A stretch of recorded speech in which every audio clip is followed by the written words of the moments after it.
ini yang kami hormati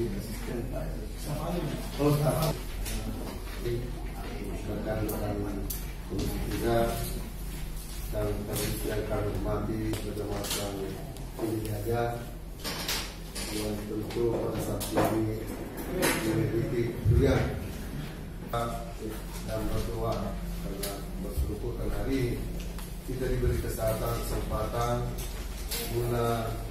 menghadiri bersama salah satu peserta kami berdoa semoga apa yang kita lakukan bersama Tuhan yang Maha Kuasa.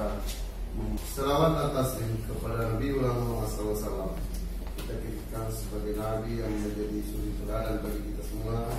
terkhusus bagi kita umat Islam.